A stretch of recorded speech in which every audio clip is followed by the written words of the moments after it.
ചാരത്തും വിവിധ വ്യാപാര സ്ഥാപനങ്ങളിൽ, ഭവനങ്ങളിൽ, വീതികളിൽ ഒക്കെ ഇരുന്ന് ഞങ്ങളെ ശ്രമിക്കുന്ന നല്ലവരായ പ്രബുദ്ധരായ ദേശവാസികളെ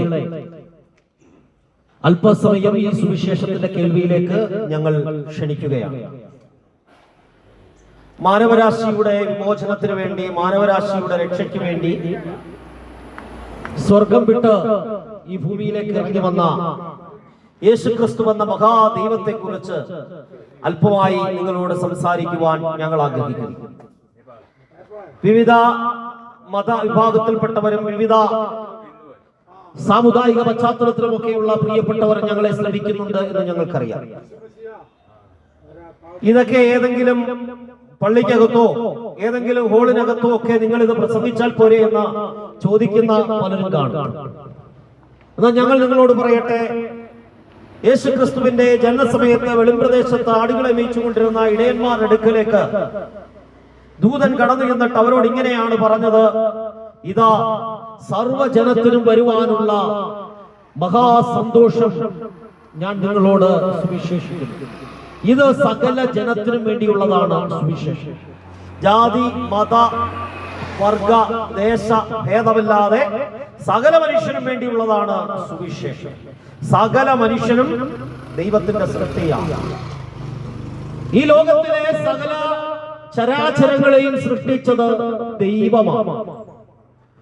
ഒരുപക്ഷെ ദൈവസൃഷ്ടിയെക്കുറിച്ചും ഇതെല്ലാം സൃഷ്ടിച്ചത് ദൈവമാണോ എന്നൊക്കെ ചോദിക്കുന്ന നിരീശ്വരവാദികളൊക്കെ നമ്മുടെ ചുറ്റിലും കാണും. എന്നാൽ ഈശ്വരഭക്തന്മാരായ ദൈവവിശ്വാസികളായ സകല ജനത്തിനും അറിയാം, ഇത് മുഴുവൻ സൃഷ്ടിച്ചത് ദൈവമാണ്. ഈ സൃഷ്ടപ്രപഞ്ചം മുഴുവൻ, ഈ ഭൂമിയും ആകാശവും ഈ ഗോളങ്ങളും നക്ഷത്രങ്ങളും ഇവിടെ നാം കാണുന്ന സകല ചരാചരങ്ങളെയും സൃഷ്ടിച്ചത് ദൈവമാണ്. അവൻ സൃഷ്ടാവായ ദൈവം എന്ന് മാത്രമല്ല, ഇതിനെയെല്ലാം പരിപാലിക്കുന്ന ദൈവം കൂടിയാണ്. അന്നു മുതൽ ഇന്ന് വരെയും ഭൂമിയെയും സൂര്യനെയും നക്ഷത്രങ്ങളെയും ഒക്കെ അതാതിന്റെ സ്ഥലത്ത് ഉറപ്പിച്ചു നിർത്തി സമുദ്രത്തിന് അതിര് കൽപ്പിച്ച് ഇതിനെയൊക്കെ പരിപാലിച്ചു കൊണ്ടിരിക്കുന്ന ദൈവം. മനുഷ്യന് ആവശ്യത്തിനുള്ള മഴയും വെയിലും ഒക്കെ അതാത് സമയം നൽകി മനുഷ്യനെ പോഷിപ്പിക്കുന്ന ദൈവം. അവന് കൃഷിഫലവും അവന് വേണ്ടുന്ന നന്മകളും അവന്റെ ആരോഗ്യമൊക്കെ കൊടുത്ത് അവനെ പോഷിപ്പിക്കുന്ന ദൈവം. നിങ്ങൾ ഹോസ്പിറ്റലിലൊക്കെ ചെല്ലുമ്പോൾ, സ്കാനിങ് സെന്ററിലൊക്കെ പോയിട്ട് നിങ്ങളുടെ അവയവങ്ങളൊക്കെ സ്കാൻ ചെയ്യുമ്പോൾ മനുഷ്യന്റെ മനസ്സിന് പോലും മനസ്സിലാകാത്ത വിധത്തിലുള്ള എത്ര പ്രവർത്തനങ്ങളാണ് നമ്മുടെ ശരീരത്ത് ഓരോ ദിവസവും നടന്നുകൊണ്ടിരിക്കുന്നത്. നാം പോലും അറിയാതെ നമ്മുടെ ഹൃദയം ഇങ്ങനെ ഇടിച്ചുകൊണ്ടിരിക്കുന്നത് കൊണ്ടാണ് എനിക്കിവിടെ ജീവനോടെ നിൽക്കാൻ കഴിയുന്നത്. എന്റെ ശരീരത്തിനകത്ത് ഈ രക്തചംക്രമണം കൃത്യമായി നടക്കുന്നത് കൊണ്ടാണ് എനിക്കിവിടെ നിൽക്കാൻ കഴിയുന്നത്. അങ്ങനെ നമ്മുടെ മനുഷ്യ ശരീരം പോലും അത്യത്ഭുതമായി നിൽക്കുമ്പോ ദൈവത്തിന്റെ അസ്തിത്വത്തെ ചോദ്യം ചെയ്യുന്നത് സത്യത്തിൽ അതൊരു മണ്ടത്തരമാണ്. ഞങ്ങൾ പ്രസംഗിക്കുന്നത് ദൈവത്തിൽ വിശ്വസിക്കാത്ത ഒരു മനുഷ്യനോടല്ല ഞങ്ങൾ പ്രസംഗിക്കുന്ന, മറിച്ച് ദൈവത്തിൽ വിശ്വസിക്കുന്ന ഈശ്വര വിശ്വാസികളായ ജനവിഭാഗത്തോടാണ് ഞങ്ങൾ പ്രസംഗിക്കുന്നത്. കാരണം 66 പുസ്തകങ്ങൾ അടങ്ങിയ വിശുദ്ധ വേദപുസ്തകം ദൈവം ഉണ്ട് എന്ന് തെളിയിക്കാൻ വേണ്ടി എഴുതിയ പുസ്തകമല്ല, വിശ്വസിക്കുന്നവർക്ക് വിശ്വസിച്ച് ആത്മരക്ഷ പ്രാപിക്കാൻ വേണ്ടി എഴുതിയ പുസ്തകമാണ്.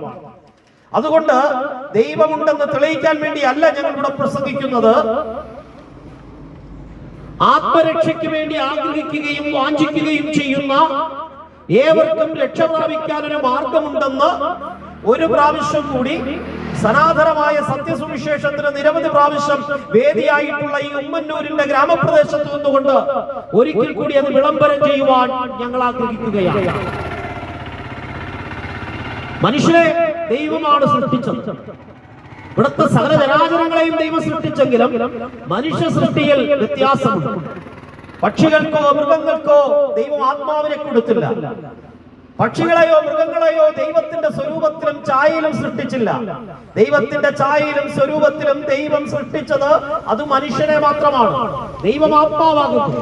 ആത്മാവാകുന്ന ദൈവം ഒരു വിലയേറിയ ആത്മാവിനെ, മുഴു ലോകത്തെക്കാളും വിലയുള്ള ആത്മാവിനെ മനുഷ്യന്റെ ഉള്ളിലാക്കിയാണ് മനുഷ്യനെ സൃഷ്ടിച്ചത്. ആത്മാവുള്ള ഏക സൃഷ്ടി മനുഷ്യനാണ്. ഈ ആത്മാവിലൂടെയാണ് മനുഷ്യന് ദൈവത്തോട് ബന്ധപ്പെടാൻ കഴിയുന്നത്. ദൈവം ആത്മാവാകുന്നു എന്ന് വേദപുസ്തകം പറയുന്നു.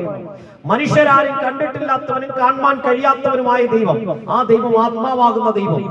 ഈ ആത്മാവാകുന്ന ദൈവത്തിന്റെ ഛായയാകുന്ന അതേ ആത്മാവിലാണ് മനുഷ്യനെ സൃഷ്ടിച്ചിട്ടുള്ളത്. അതുകൊണ്ട് മനുഷ്യന് ദൈവത്തോട് ബന്ധപ്പെടാൻ കഴിയുന്നത് ആത്മാവിലൂടെ ബന്ധപ്പെടാൻ കഴിയും. എന്നാ മനുഷ്യനെ ദൈവം സൃഷ്ടിച്ചു സ്നേഹത്തിന്റെ പൂർണ്ണതയിലും നന്മയിലും ദൈവത്തിന്റെ തേജസ്സിനകത്തും ഒക്കെയാണ് മനുഷ്യനെ ദൈവം സൃഷ്ടിച്ചത്.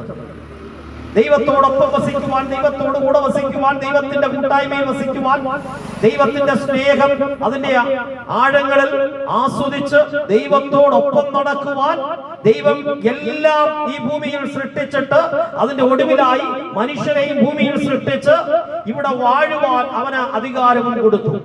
എന്നാൽ ദൈവത്തോടുള്ള ബന്ധത്തിൽ നിൽക്കാതെ അവന്റെ സ്വന്തം ഇഷ്ടത്തിലും സ്വന്തം താല്പര്യത്തിലും നന്മയും തിന്മയും ഒക്കെ സ്വയം തിരിച്ചറിയാൻ ശ്രമിച്ച് അവൻ ദൈവത്തിന്റെ കൽപ്പനകളെ വിട്ടുപോയപ്പോൾ അവന്റെ അകത്ത് പ്രവേശിച്ചതാണ് പാപം. പിശാച് അല്ലെങ്കിൽ സാത്താൻ എന്ന് വിളിക്കുന്ന ദൈവത്തിനെതിരായി പ്രവർത്തിച്ചുകൊണ്ടിരിക്കുന്ന ഈ സാത്താന്യ ശക്തി ഉപായത്താൽ മനുഷ്യനെ സമീപിച്ച് മനുഷ്യനെ തെറ്റിദ്ധരിപ്പിച്ച് അവനെ കൊണ്ട് പാപം ചെയ്യിച്ചു, ദൈവത്തിൽ നിന്ന് അവനെ അകറ്റിക്കളഞ്ഞു. അങ്ങനെ അവന്റെ അകത്ത് പാപം പ്രവേശിച്ചു. അവന്റെ അകത്ത് പാപം പ്രവേശിച്ചത് മുതൽ ഈ ഭൂമിയിൽ ജനിക്കുന്ന സകല മനുഷ്യനും പാപത്തോടെ ജനിക്കുകയാണ്. കാരണം ഭൂമിയിലെ സകല മനുഷ്യനും ദൈവത്തിന്റെ സൃഷ്ടികളാണ്.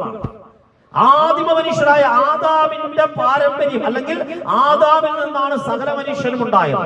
ഒരു മനുഷ്യനിൽ നിന്നാണ് ഈ ലോകത്തിലെ സകല മനുഷ്യനും ഉളവായി വന്നത് എന്ന് വേദപുസ്തകം പറയുന്നു. ഒരു കൂട്ടം മനുഷ്യരെ ദൈവത്തിന്റെ തലയിൽ നിന്നും, ഒരു കൂട്ടം മനുഷ്യരെ ദൈവത്തിന്റെ നെഞ്ചിൽ നിന്നും, ഒരു കൂട്ടം മനുഷ്യരെ അരയിൽ നിന്നും, ഒരു കൂട്ടം മനുഷ്യരെ പാദത്തിൽ നിന്നും ഒക്കെ ദൈവം സൃഷ്ടിച്ചു എന്ന് പറയുന്ന ഫിലോസഫികൾ നമ്മുടെ നാട്ടിലുണ്ട്. എന്നാൽ വിശുദ്ധ വേദപുസ്തകം പറയുന്നു ദൈവം ഒരു മനുഷ്യനെ സൃഷ്ടിച്ചു. ആ മനുഷ്യനിൽ നിന്നാണ് സകല മാനവകുലം ഉളവായത്. അതുകൊണ്ട് തന്നെ ഇവിടെയുള്ള സകല ജനവും, ഏത് ജാതിയാകട്ടെ, മതമാകട്ടെ, വർണ്ണമാകട്ടെ, ദേശമാകട്ടെ, ക്രിസ്ത്യാനിയാകട്ടെ, ഹിന്ദുവാകട്ടെ, മുസൽമാനാകട്ടെ, പാഴ്സിയാകട്ടെ, ജൈനാകട്ടെ, ബുദ്ധമതക്കാരനാകട്ടെ, യഹൂദനാകട്ടെ, ആരുമാകട്ടെ, സകലരും ആദാമിന്റെ സന്തതികളാണ്. ആദാം പാപം ചെയ്തതുകൊണ്ട് ആദാമിന്റെ സന്തതിയായി ജനിക്കുന്ന സകല മനുഷ്യരുടെ മേലും പാപം വാഴുകയാണ്. അതുകൊണ്ട് സകല മനുഷ്യരും പാപത്തോടെയാണ് ജനിക്കുന്നത്. നിങ്ങളൊക്കെ മതഭക്തരായിരിക്കാം, മതപരമായ കർമ്മങ്ങളും അനുഷ്ഠാനങ്ങളും ആചാരങ്ങളും ക്ഷേത്രങ്ങളിൽ പോകുന്നവരാകാം, അമ്പലങ്ങൾ അതുപോലെ പള്ളികളിൽ പോകുന്നവരാകാം, ജനിച്ചു വീണതേ ക്രൈസ്തവ കുടുംബത്തിലാകാം, സാമുദായികമായി നല്ല പാരമ്പര്യമുള്ള കുടുംബങ്ങളിലായിരിക്കാം ജനിച്ചത്. നിങ്ങൾ ജനിച്ച ചില ദിവസങ്ങൾക്കകം മതത്തിന്റെ കർമാചാരമായ മാമോദീസയിലൂടെ കടന്നുപോയി കാണും. പക്ഷേ ഇതൊന്നും നിങ്ങളുടെ പാപത്തിന്റെ പരിഹാരമാകുന്നില്ല എന്ന് വേദപുസ്തകം പറയുന്നു. മനുഷ്യൻ ചെയ്യുന്ന കർമ്മങ്ങളും ആചാരങ്ങളും മതഭക്തിയും അവൻ നടത്തുന്ന ഒരു തരത്തിലുള്ള തീർത്ഥാടനങ്ങളും ആചാരങ്ങളും കൊണ്ട് അവന് പാപത്തിൽ നിന്ന് പുറത്തു വരാൻ കഴിയില്ല. അവൻ ദൈവത്തിൽ നിന്ന് അകന്നുപോയി. ദൈവത്തിൽ നിന്ന് അകന്ന് പാപം ചെയ്ത മനുഷ്യൻ ദൈവത്തിൽ നിന്ന് അകന്നുപോയി. ദൈവത്തോട് അവന് ബന്ധം സ്ഥാപിക്കാൻ കഴിയില്ല. കാരണം പാപം അവനിൽ പ്രവേശിച്ചപ്പോൾ അവന്റെ ആത്മാവ് മരിച്ചു. ഇവിടെ ജനിക്കുന്ന സകല മനുഷ്യന്റെയും ആത്മാവ് മൃതാവസ്ഥയിലാണ്. ഇനി കൊട്ടാരത്തിൽ ജനിച്ചാലും, ഇനി കുടിലിൽ ജനിച്ചാലും, ഉന്നത വിദ്യാഭ്യാസമുള്ളവന്റെ വീട്ടിൽ ജനിച്ചാലും, വിദ്യാഭ്യാസം ഇല്ലാത്തവന്റെ വീട്ടിൽ ജനിച്ചാലും, ഇനി അങ്ങ് അമേരിക്കയിൽ ജനിച്ചാലും, ഈ കേരളത്തിൽ ജനിച്ചാലും സകല മനുഷ്യനും പാപത്തോടെയാ ജനിക്കുന്നത്. തോമസ് ലീഗയുടെ പാരമ്പര്യം പറയുന്ന മലങ്കരയിലെ ക്രൈസ്തവ കുടുംബത്തിൽ ജനിക്കുന്ന പ്രിയപ്പെട്ടവരോട് പറയട്ടെ, നിങ്ങളുടെ കുഞ്ഞുങ്ങളും ജനിക്കുന്നത് പാപത്തോടെ തന്നെയാ ജനിക്കുന്നത്. നിങ്ങൾ ഒരുപക്ഷെ പള്ളി വെക്കാൻ വസ്തു കൊടുത്ത വ്യക്തിയായിരിക്കാം, പള്ളിക്കും പള്ളിയുടേതായ ആരാധന കർമ്മങ്ങൾക്കും വേണ്ടി ആയിരക്കണക്കിന് രൂപ മുടക്കുന്നവരാകാം. വർഷം തോറും വേളാങ്കണ്ണിയിലും അതുപോലെയുള്ള തീർത്ഥാടന കേന്ദ്രങ്ങളിലൊക്കെ നിങ്ങൾ പോകുന്നവരാകാം. പക്ഷെ ഇതൊന്നും നിങ്ങളുടെ പാപത്തിന്റെ പരിഹാരത്തിന് കാരണമല്ല എന്നാണ് ഞങ്ങൾ വിളിച്ചു പറയുന്നത്. മാത്രവുമല്ല, നിങ്ങളൊക്കെ പ്രാർത്ഥിക്കുന്നവരാ. പല രോഗത്തിന്റെ അവസ്ഥയിലൂടെ കടന്നുപോയപ്പോ നിങ്ങൾക്ക് പ്രാർത്ഥിച്ച് രോഗത്തിൽ നിന്നൊക്കെ വിടുതൽ കിട്ടിക്കാണും. നിങ്ങൾ അനുഭവിക്കുന്ന സാമ്പത്തിക പ്രശ്നങ്ങളിൽ ദൈവം ഇടപെട്ട് നിങ്ങൾക്ക് വിടുതൽ നൽകി കാണും. നിങ്ങൾ അനുഭവിക്കുന്ന പ്രതിസന്ധികളുടെ നടുവിൽ ദൈവസന്നിധി കരയുകയും പ്രാർത്ഥിക്കുകയും ചെയ്ത് ദൈവം നിങ്ങൾക്ക് പല വിധത്തിലുള്ള വിടുതലുകളും നന്മകളും ചെയ്തിട്ടുണ്ടാകാം. പക്ഷേ അതൊന്നും പാപമോചനത്തിന് ഗ്യാരണ്ടി അല്ല എന്ന് ഞങ്ങൾ ഈ തിരുക്കോടിൽ നിന്നുകൊണ്ട് വിളിച്ചു പറയുവാൻ ആഗ്രഹിക്കുകയാണ്. നിങ്ങൾക്ക് പ്രാർത്ഥിക്കുമ്പോൾ കിട്ടിയ വിടുതലും പ്രാർത്ഥിക്കുമ്പോൾ ദൈവം നിങ്ങൾക്ക് നൽകുന്ന ഭൗതിക നന്മകളും ഒന്നും കൊണ്ട് നിങ്ങൾക്ക് സ്വർഗത്തിൽ എത്തിച്ചേരാൻ കഴിയില്ല, നിത്യതയിൽ എത്തിച്ചേരാൻ കഴിയില്ല.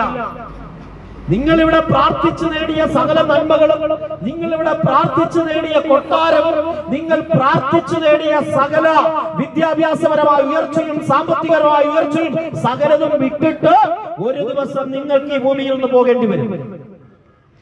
മരണം വരെ ഉള്ളൂ.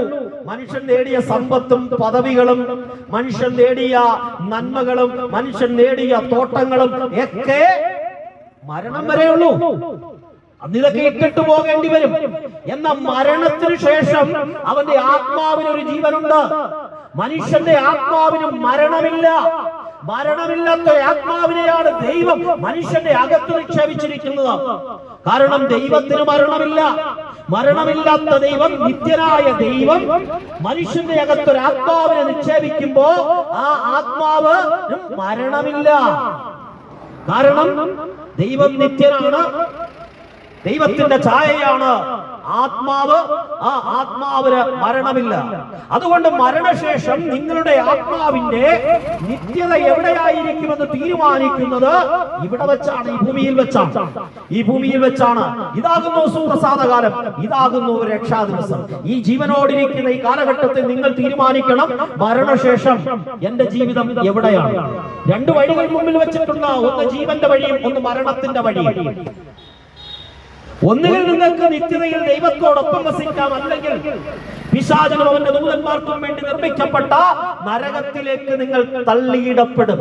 വേദപുസ്തകം പറയുന്നു, ജീവപുസ്തകത്തിൽ പേരെഴുതി കാണാത്ത ഏവരെയും തീപ്പൊയ്കയിൽ തള്ളിയിടും. അത് ക്രിസ്തീയ കുടുംബത്തിൽ ജനിച്ചവനായാലും ഇനി ഹൈന്ദവനായാലും മുസൽമാനായാലും ആരായാലും ജീവപുസ്തകത്തിൽ നിങ്ങളുടെ പേരില്ലെങ്കിൽ നിങ്ങളെ തീപ്പൊയ്കയിൽ തള്ളിയിടും എന്നാണ് വേദപുസ്തകം പറയുന്നത്. നിങ്ങളുടെ പേര് പള്ളിയുടെ രജിസ്റ്ററിൽ നിങ്ങളുടെ പേര് കാണും. സമുദായത്തിന്റെ സംഘടനയ്ക്കകത്ത് നിങ്ങളുടെ പേര് കാണും. ആധാർ കാർഡ് കാണും, അതല്ലെങ്കിൽ പാൻ കാർഡ് കാണും, വോട്ടേഴ്സ് ലിസ്റ്റിൽ പേര് കാണും. പക്ഷെ ജീവപുസ്തകത്തിൽ പേരില്ലാത്ത എല്ലാവരെയും ഏവരെയും തീപ്പൊയ്കയിൽ തള്ളിയിടുമെന്ന വേദപുസ്തകം പറയുന്നത്. ആധാർ എടുക്കാൻ നമ്മൾ മറക്കാറില്ല, പാൻ കാർഡ് എടുക്കാൻ മറക്കാറില്ല. നിരവധിയായ കാർഡുകളൊക്കെ എടുത്ത് വോട്ടേഴ്സ് ലിസ്റ്റിലും നമ്മൾ പേര് ചേർക്കാറുണ്ട്. പക്ഷേ ജീവപുസ്തകത്തിൽ നിങ്ങളുടെ പേരുണ്ടോ എന്ന് നിങ്ങൾ ഉറപ്പുവരുത്തണം. അതല്ലെങ്കിൽ നിങ്ങൾ നിത്യമായ ന്യായവിധിയിലേക്കും നരകത്തിലേക്കും പോകുമെന്ന് ഇന്ന് പകൽ ഈ തെരുക്കോട് നിന്നുകൊണ്ട് ഞങ്ങൾ നിങ്ങളോട് വിളിച്ചു പറയുകയാണ്. പ്രിയമുള്ളവരെ, എങ്ങനെയാണ് ജീവപുസ്തകത്തിൽ നമ്മുടെ പേര് എഴുതുവാൻ കഴിയുന്നത്? ആ പേര് എഴുതുന്നത് ഒരു പുരോഹിതനല്ല, അല്ലെങ്കിൽ ഒരു പട്ടക്കാരനല്ല, അതല്ലെങ്കിൽ ഏതെങ്കിലും പുണ്യവാളന്മാരല്ല. നിങ്ങളുടെ പേര് ജീവപുസ്തകത്തിൽ എഴുതുന്നത് കർത്താവായ യേശുക്രിസ്തുവാണെന്ന് ഞങ്ങൾ നിങ്ങളോട് വിളിച്ചു പറയുവാൻ ആഗ്രഹിക്കുന്നു. കാരണം പാപത്തിന്റെ അഗാധകൂപത്തിൽ വീണുപോയ മനുഷ്യന് പാപത്തിൽ നിന്ന് പുറത്തു വരാൻ കഴിയാതെ മതപരമായ കർമ്മങ്ങളും അനുഷ്ഠാനങ്ങളും ആചാരങ്ങളും ഒക്കെ ചെയ്ത് അവൻ എങ്ങനെയെങ്കിലും ദൈവത്തോടൊന്ന് ബന്ധപ്പെടുവാൻ ശ്രമിക്കുമ്പോ അതിനൊന്നും മനുഷ്യന്റെ പാപത്തെ പരിഹരിക്കാൻ കഴിയാതിരിക്കുമ്പോ മനുഷ്യന്റെ പാപത്തിന്റെ ശിക്ഷയായ മരണം ജീവിതത്തിൽ ഏറ്റെടുക്കുവാൻ സ്വർഗം വിട്ട് താണഭൂമിയിലേക്ക് ഇറങ്ങി വന്നവനാണ് യേശുക്രിസ്തു.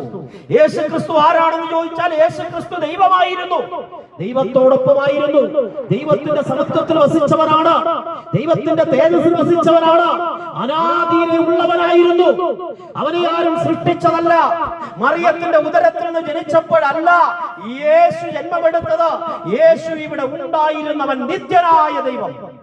ആ നിത്യനായ ദൈവം, സർവശക്തനായ ദൈവം, സർവജ്ഞാനിയായ ദൈവം, സ്വയംഭൂവായ ദൈവം ഒരു കന്യകയുടെ ഗർഭപാത്രത്തോളം ചെറുതായി ഈ ഭൂമിയിലേക്ക് മനുഷ്യരൂപത്തിൽ കടന്നു വരുവാനിടയായി തീർന്നു. യേശു ഭൂമിയിലേക്ക് വന്നു, ദൈവം ഭൂമിയിൽ അവതരിച്ചു. ദൈവം ഭൂമിയിൽ അവതരിച്ചപ്പോ പക്ഷിമൃഗാദികളായിട്ടല്ല അവതരിച്ചത്, മനുഷ്യനായി അവതരിച്ചു. കാരണം എന്താണെന്നറിയാമോ? ആ യേശു വന്നത് മനുഷ്യനെ തേടിയ. ദൈവം ഭൂമിയിൽ അവതരിച്ചത് മനുഷ്യനെ തേടിയ. കാരണം മനുഷ്യന്റെ അകത്ത് വിലയേറിയൊരു ആത്മാവിനെ ദൈവം നിക്ഷേപിച്ചു.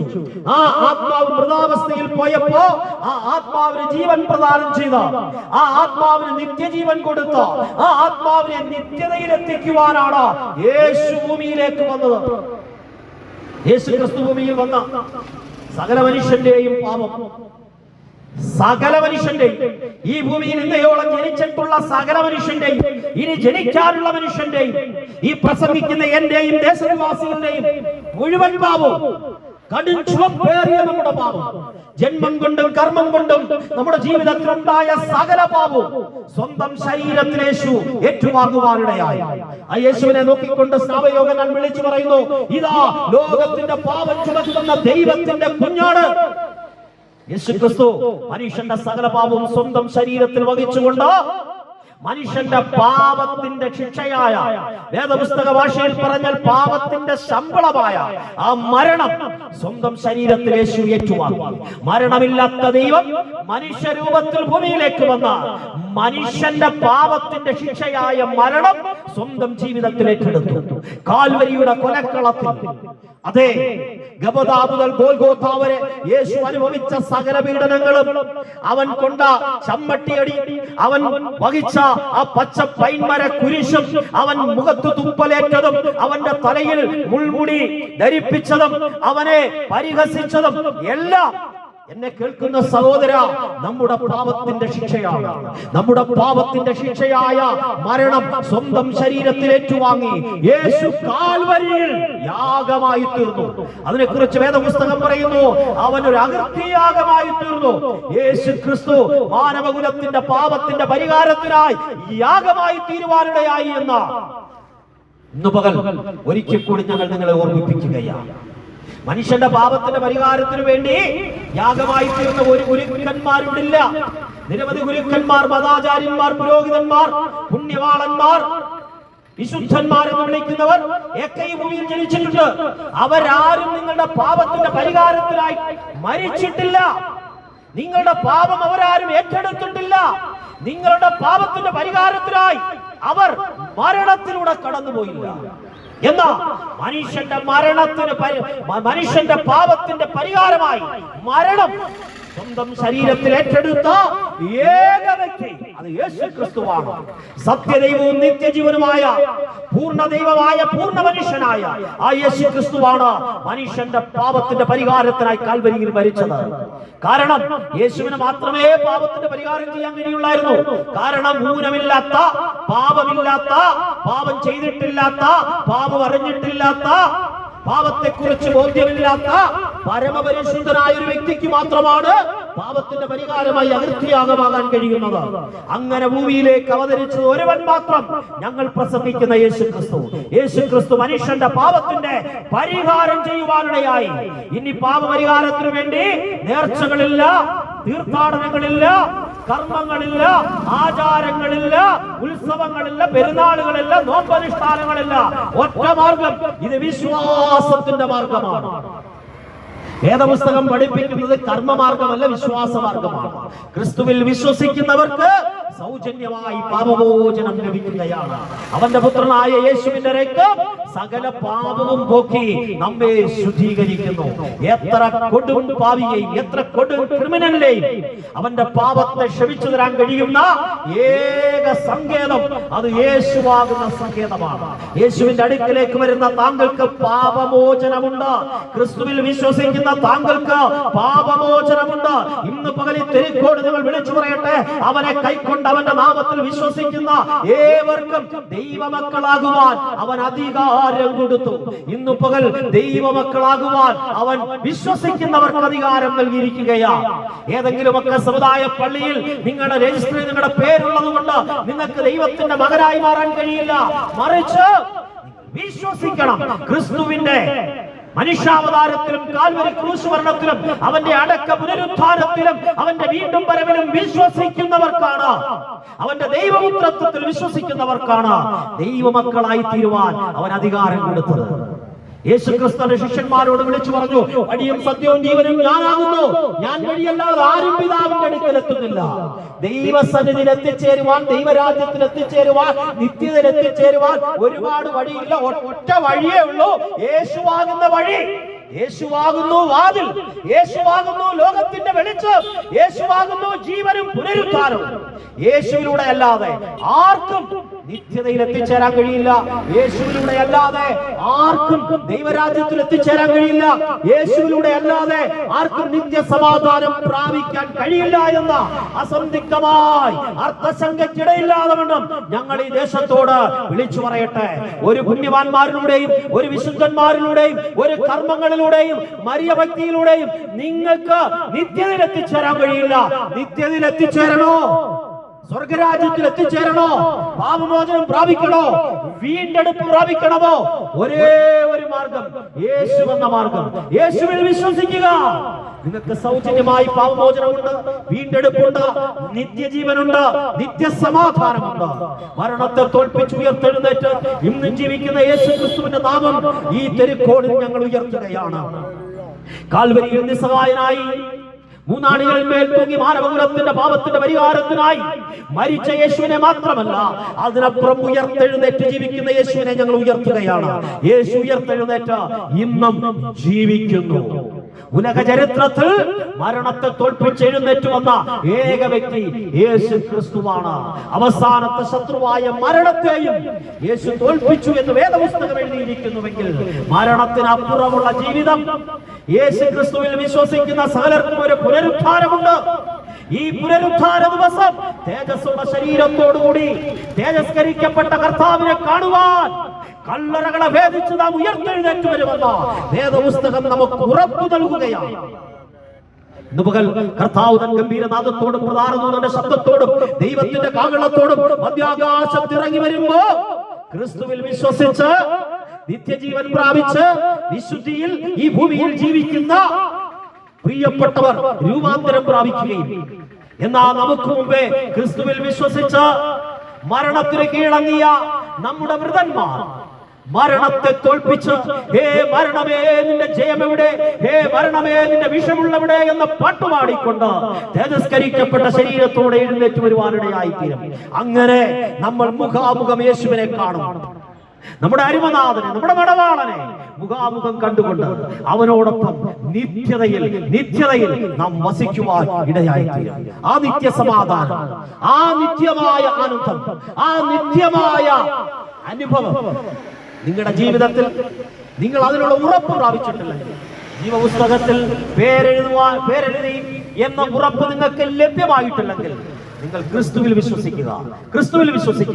ഇത് ഒരുപക്ഷെ നാളെ ഈ മെസ്സേജ് കേൾക്കുവാൻ നിങ്ങൾക്കൊരു അവസരം ഉണ്ടായെന്ന് വരികയില്ല. മരണം നമ്മെ കീഴ്പ്പെടുത്തുന്നതിന് മുമ്പ് ക്രിസ്തുവിന് വേണ്ടി നിങ്ങളുടെ ജീവിതത്തെ സമർപ്പിക്കുക. ഇതാകുന്നു സുപ്രസാദകാലം, ഇതാകുന്നു രക്ഷാദിവസം. മറുത്തു നിൽക്കാതെ, മടിച്ചു നിൽക്കാതെ ഈ രക്ഷാ സന്ദേശത്തിന് മുമ്പാകെ നിങ്ങളെ തന്നെ ഏൽപ്പിക്കുവാൻ ആഹ്വാനം ചെയ്തുകൊണ്ട് വാക്കുകൾക്ക് വിരാമം കുറിക്കുന്നു. ദൈവം നമ്മെ സഹായിക്കും.